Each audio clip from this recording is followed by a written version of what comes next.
महाराष्ट्र राज्याचे उपमुख्यमंत्री आणि राष्ट्रवादी काँग्रेस पक्षाचे राष्ट्रीय अध्यक्ष आदरणीय अजितदादा पवार यांचा आज बारामतीमध्ये विमान दुर्घटनेमध्ये मृत्यू झाला। ही बातमी ज्या वेळेला कळली, मी पाहिली, त्यावेळेला मला असं वाटलं की नियती एवढी क्रूर कशी असू शकते, नियती एवढी कठोर कशी असू शकते।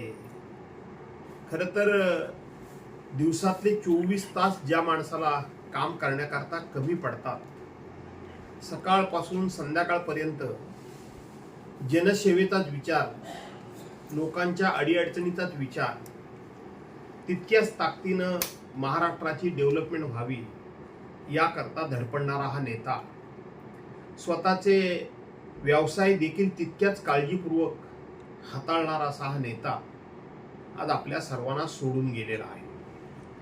खरं तर अजितदादा म्हणजे एक वादळी व्यक्तिमत्व, अजितदादा म्हणजे एक रोखठोक, परखड आणि तितकंच पारदर्शी व्यक्तिमत्व। या अजितदादांबरोबर मी राष्ट्रवादी काँग्रेस पक्षामध्ये 15 वर्ष काम केले। त्यांची काम करण्याची पद्धत मी जवळून पाहिलेली आहे। त्यांचं निर्णय घेण्याचं धाडसी निर्णय घेण्याची क्षमता ही मी जवळून अनुभवलेली आहे। गेले काही वर्षामध्ये ते सत्ताधारी कोण आणि विरोधी पक्षाचा कोण हे बघून ते काम करत असत, परंतु त्यापूर्वी समोर आलेला माणूस हा सत्ताधारी पक्षाचा आहे का, विरोधी पक्षाचा आहे का, अशा प्रकारचा कुठल्याही प्रकारचा भेदभाव न करता आलेला माणूस हा आपल्या मतदारसंघातलं घेऊन येणारं काम म्हणजे त्या मतदारसंघातल्या जनतेचं घेऊन आलेलं काम, आणि ते आपल्याला केलं पाहिजे अशा एका उदात्त विचारांचा असा हा नेता की ज्याचे अनेक पैलू आज आपण सांगू शकू, परंतु आता फक्त आणि फक्त ह्या आठवणीच मागे राहणार आहेत, यापेक्षा आता आपल्या हातामध्ये काही नाही। आणि म्हणून अशा ह्या अजितदादांना मी माझ्या जाधव कुटुंबियांतर्फे, विधिमंडळ उद्धव बाळासाहेब ठाकरे पक्षातर्फे आणि समस्त महाराष्ट्रातर्फे मी भावपूर्ण श्रद्धांजली अर्पण करतो। आणि आता असा दादा, राजकारणातला दादा होणे नाही इतकीच मी या ठिकाणी माझी भावना व्यक्त करतो। माझी एक आठवण फार मोठी आहे। मी 1974 साली ट्रक व्यवसायात पडलो आणि 2009 साली मला विधान परिषदेची उमेदवारी आदरणीय पवार साहेबांनी दिली। आणि त्यावेळेला अजितदादांनी मला त्यांच्या देवगिरी बंगल्यावर भेटायला बोलवलं होतं।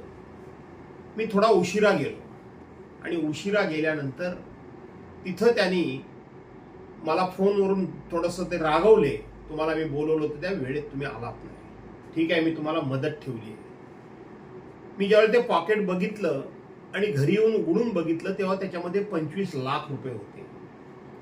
मी 2006 साली मला उमेदवारी मिळाली, 9 साली नाही 6 साली, 2006 सालापर्यंत एकत्रितपणे एकाच वेळेला 25 लाख रुपये मी कधीही बघितलेले नव्हते, कधीही बघितलेले नव्हते। इतका मोठा ट्रक व्यावसायिक मी असल्यानंतर सुद्धा। आणि म्हणून ज्या दिवशी 25 लाख रुपये मी हातामध्ये घेतले त्या दिवशी मी निर्णय केला की ज्या दिवशी माझ्याकडे पहिले 1 कोटी रुपये जमा होतील ते पहिले 1 कोटी रुपये मी अजितदादांना देईन। मला नंतर राज्य मंत्रिमंडळामध्ये घेतलं गेलं 2009 साली। अनेक दिवस प्रयत्न करून देखील माझे काही 1 कोटी रुपये जमा होत नव्हते। शेवटी कसे तरी 98 लाख रुपये जमा झाले। प्रत्येक वेळी ते जमा होत असत, ते खर्चही थोडेफार होत असत, परंतु 1 कोटीचा आकडा पूर्ण होत नव्हता। म्हणून मी अजितदादांच्या बंगल्यावर गेलो, त्यांना भेटायला जबरदस्तीने गेलो, कारण त्याच्या अगोदर मी 3-4 वेळा त्यांच्याकडे वेळ मागितली होती, त्यांनी मला वेळ दिली नव्हती। त्यांच्या अवतीभोवतीचे जे नेते होते त्यांनी थोडंसं माझ्याबद्दल दूषित वातावरण केलं होतं, ते मला वेळ देत नव्हते। मी जाऊन बसलो, बराच वेळ मला त्यांनी बसवलं आणि मला ते आतमध्ये बोलवत नव्हते, म्हणून मी जबरदस्तीनं त्यांच्या केबिनमध्ये गेलो, देवगिरी बंगल्यावर। ते रागवले, ते चिडले। मी शांतपणे ऐकून घेतलं, तुम्ही का आलात? तर त्यांना मी आठवण करून दिली की 2006 साली तुम्ही मला 25 लाख रुपये दिले होते, ज्या दिवशी मी 1 कोटी रुपये माझ्याकडे होतील ते पहिले मी तुम्हाला देण्याचं ठरवलं होतं आणि ते तुम्हाला मी द्यायला आणलेले आहेत. दादांचा एवढा चढलेला पारा पूर्णपणे खाली आला आणि त्यांनी माझ्याशी बोलायला सुरुवात केली. त्यांनी मला अनेक गोष्टी विचारल्या. ते म्हटले, पृथ्वीराज चव्हाण आणि अशोकराव चव्हाणांबरोबर तुम्ही मुख्यमंत्र्यांबरोबर काम करता, तुम्हाला अगदी एक पैसा मिळत नाही, मला माहिती आहे. हे कशाला पैसे आणलेत? आज तो किस्सा फार मी सांगत नाही, पण त्या माणसानं त्या पैशाला हात लावला नाही. ते पैसे परत मला दिले आणि हेमंतराव टकले जे आमच्या पक्षाचे ट्रेझरर आहेत, खजिनदार आहेत, त्यांना फोन करून विचारलं, भास्करराव पक्षाकरता काही रक्कम देतात का? त्यांनी सांगितलं होय. तिथंच हेमंतराव टकलेंना त्यांनी थोडंसं खडसावून सांगितलं की भास्कररावांकडे एक पैसा घ्यायचा नाही, कोणीच देत नाही, त्यांच्याकडनं का घेता? ते अजितदादा. या अजितदादांच्या अनेक गोष्टी मी सांगू शकेन, पण आपण एक गोष्ट सांगितली की ह्या माणसाला मोह नव्हता. हा माणूस जेवढा वरून म्हणजे कोकणातल्या फणसासारखा होता, वरून वाटायला काटेरी परंतु आतून अतिशय रसाळ होता आणि म्हणून असे दादा आज आपल्या सर्वांना सोडून गेले. मी माझी ग्रामदेवत शारदा देवीला प्रार्थना करतो.